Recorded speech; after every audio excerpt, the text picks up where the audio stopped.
Welcome friends.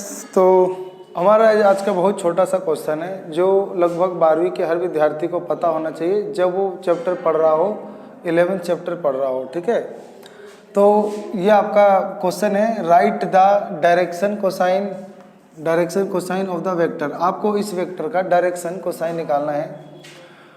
तो vector क्या दे रखा है आपको, तो सीधी सी बात है, ये आपको आता ही होगा, तब भी मैं थोड़ा सा एक्सप्लेन कर देता हूँ। अगर हम निकालना चाहते हैं किसी भी वेक्टर का डायरेक्शन कोसाइन, तो हम क्या करेंगे कि इस वेक्टर को इसके मैग्नीट्यूड निकाल लेंगे और इस वेक्टर के इनके मैग्नीट्यूड से डिवाइड दे देंगे और अलग अलग डिवाइड दे देंगे। तो जो आपका आई के साथ जो भी मतलब कोफिशिएंट मल्टीप्लाई में आएगा, फिर जे के साथ कुछ आएगा और के के साथ कुछ आएगा, तो जो वो आंसर आएगा उन्हीं को डायरेक्शन कोसाइन कहा जाता है। ठीक है, तो अब हम कैलकुलेट कर लेते हैं। ए वेक्टर बराबर माइनस का 2i प्लस जे और माइनस का 5k कैप। फिर हम निकाल लेंगे ए वेक्टर का मैग्नीट्यूड। तो ये आपका अंडर रूट निकालते हैं, -2 का स्क्वायर, 1 का स्क्वायर और ये -5 का स्क्वायर।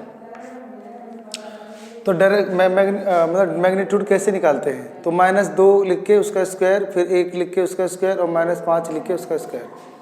फिर हम लिख देते हैं अंडर रूट 2 का स्क्वायर होता है 4 और 1 का स्क्वायर 1 और फिर 5 का स्क्वायर 25। तो ये आपका जाता है जुड़ के √30 यानी 30।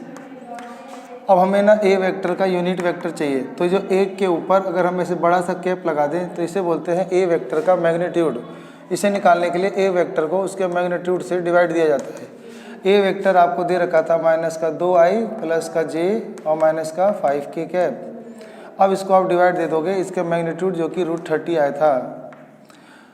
अब अलग अलग भाग कर दो, तो 2i को भी √30 से भाग करो, j को भी 30 से √30 से भाग करो और ऐसे ही -5 के कैप को भी √30 से भाग करो। अब आप लोग को क्या ढूंढना था, डायरेक्ट 100 लिख दो, 100 डायरेक्शन कोसाइन। तो डायरेक्शन कोसाइन को LMN के नाम से लिखा जाता है। तो L आ जाएगा आपका -2/√30 और ये निकल आएगा आपका 1/√30 और ये आ जाएगा आपका -5/√30।